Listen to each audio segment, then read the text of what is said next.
Bonjour à tous, bienvenue dans cette vidéo Premier pas vers le DURP, qui présente la démarche d'élaboration du document unique d'évaluation des risques professionnels. Au sommaire, nous aborderons la réglementation, nous vous parlerons de la méthodologie d'élaboration du DURP, sa formalisation, et nous terminerons par le plan d'action, ou PAPRIPACT, qui sont deux termes pour désigner la même chose en fonction du nombre de salariés de l'entreprise. Premièrement, le cadre réglementaire. Le DURP est obligatoire pour toute entreprise dès l'embauche du premier salarié, quelle que soit sa taille et son secteur d'activité. Une évaluation est à réaliser pour chaque établissement. Par exemple, un groupe ayant plusieurs antennes sur le territoire doit élaborer un DURP pour chaque établissement. Le cadre réglementaire de ce document unique est régi par une directive européenne de 1989, qui a été transposée vers le droit français en 1991, et dont un décret d'application est sorti et a été complété par une circulaire en 2002. La dernière évolution législative date du décret de 2022, qui permet d'appliquer la loi du 2 août 2021, dans laquelle les actions relatives à la santé et sécurité au travail ont été renforcées. L'employeur doit notamment conserver son DURP pendant 40 ans, y intégrer des éléments de qualité de vie et conditions de travail, consulter le CSE lorsqu'il établit ou met à jour le DURP, transmettre ce document unique au service de prévention et de santé au travail, prendre en compte les effets combinés des agents chimiques et ajouter certains critères au plan d'action. Le législateur s'appuie sur les 9 principes généraux de prévention inscrits dans le Code du travail, que vous retrouvez ici. Le DURP s'inscrit plus précisément dans le point numéro 2, évaluer les risques non évitables.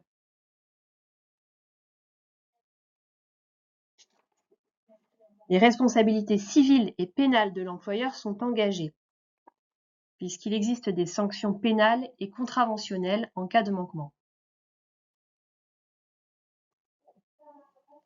La faute inexcusable de l'employeur pourra être retenue en cas de négligence, qu'elle soit volontaire ou non, à son obligation d'assurer la santé et la sécurité de ses salariés. Le DURP doit être mis à jour au moins une fois par an pour les entreprises de 11 salariés et plus, et lors de tout changement ou aménagement impactant les conditions de travail et la sécurité des salariés. Concernant les modalités d'accès au DURP et à ses versions antérieures, ils doivent être tenus à disposition des salariés, des membres du CSE, du médecin du travail, de l'inspecteur du travail, des organismes de sécurité sociale, des organismes professionnels de santé, sécurité et des conditions de travail, et des inspecteurs de radioprotection. Voilà pour la partie réglementaire. Passons maintenant à la méthodologie pour élaborer ce DURP. Nous identifions 4 étapes pour réaliser le document unique.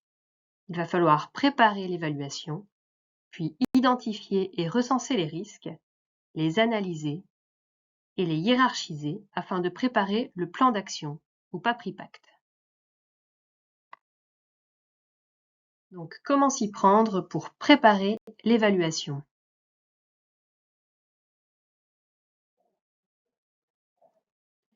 Il va falloir définir le cadre d'évaluation et les moyens alloués, s'appuyer sur un groupe de travail en impliquant les acteurs internes de l'entreprise comme le CSE, définir des unités de travail, c'est-à-dire des situations de travail dans lesquelles des salariés sont exposés à un même danger,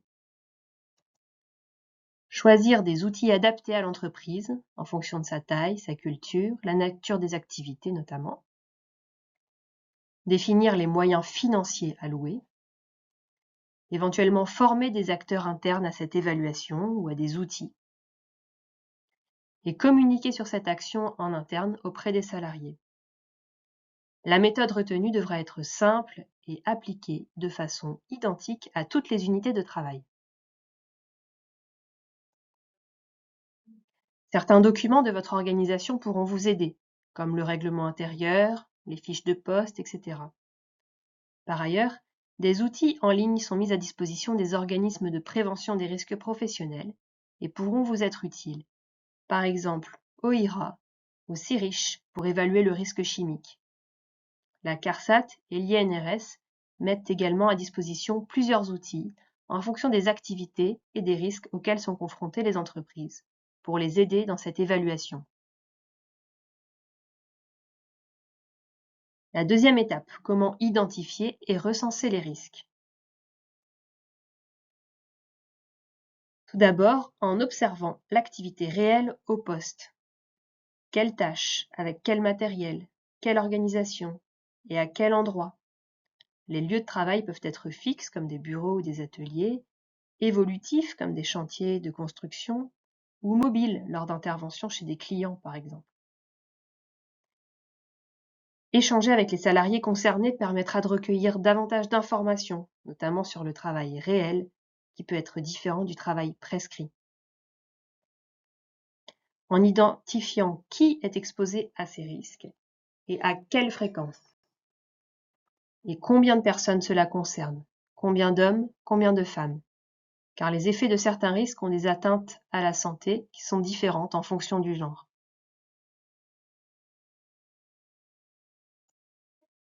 En plus de l'observation des postes de travail, les dangers peuvent être identifiés par la mesure d'une valeur physique comme le bruit ou un polluant par exemple, mais aussi l'exploitation des données sociales de l'entreprise comme les indicateurs d'accidents de travail, de maladies professionnelles ou d'absentéisme, et les fiches de poste. La troisième étape consistera à analyser les risques, en les hiérarchisant du plus important au moins important, et en se fixant des priorités d'action,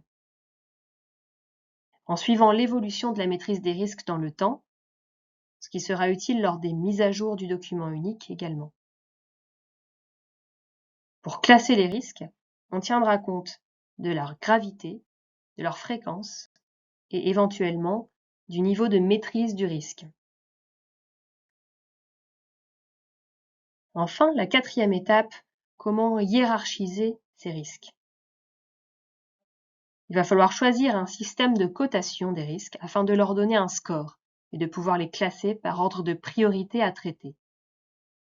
La réglementation n'impose pas de critères de cotation particuliers, mais une fois la méthode de cotation choisie, il est mieux de s'y tenir et de conserver la même pour toutes les unités et toutes les mises à jour afin de garder une cohérence et pouvoir comparer l'évolution dans le temps. La cotation peut s'appuyer sur les critères de gravité, de fréquence et de maîtrise du risque. Ici, des exemples de cotation issus de notre outil en ligne Mon document unique MDU, qui est inclus dans votre cotisation et que la STI 29 met à disposition de ses adhérents.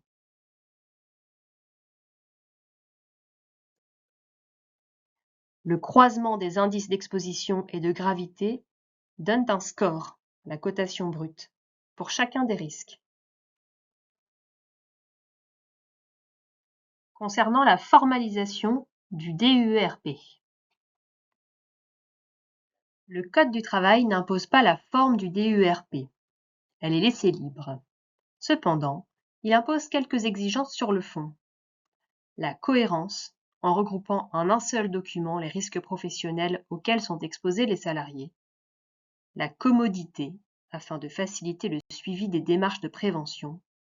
Et la traçabilité de l'évaluation des risques. La dernière obligation de l'employeur dans son évaluation des risques est d'établir un plan d'action pour les entreprises de moins de 50 salariés ou un PAPRI-Pacte pour les entreprises de plus de 50 salariés. Pour les entreprises de moins de 50 salariés, le plan d'action se compose d'une liste d'actions de prévention que l'employeur va déterminer et mettre en place pour chaque risque identifié. Ce plan va comporter différentes informations comme par exemple le délai d'intervention, le coût, la personne responsable de l'action ou la priorité. Voici un exemple de plan d'action généré par notre outil en ligne Mon document unique, MDU. Pour les entreprises de plus de 50 salariés, nous parlons de PAPRIPACT, Programme annuel de prévention des risques professionnels et d'amélioration des conditions de travail, dont le contenu est réglementé et doit intégrer les actions de prévention, les objectifs de ces actions, le planning de leur mise en œuvre, les référents chargés de leur mise en œuvre, le budget nécessaire à leur mise en œuvre. Voici un exemple de ce que ça donne, toujours avec notre outil MDU.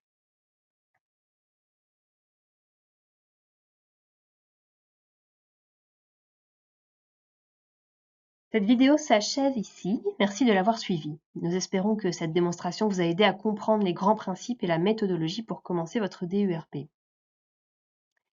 Nous mettons à disposition de nos adhérents l'outil en ligne MDU que nous vous avons présenté dans cette vidéo et vous proposons également des ateliers collectifs pour vous initier à la prise en main de cet outil. Ceci est inclus dans votre cotisation au service de santé au travail. Vous trouverez l'ensemble des informations ainsi que l'accès à la plateforme d'inscription aux ateliers du DURP sur notre site internet sti29.fr.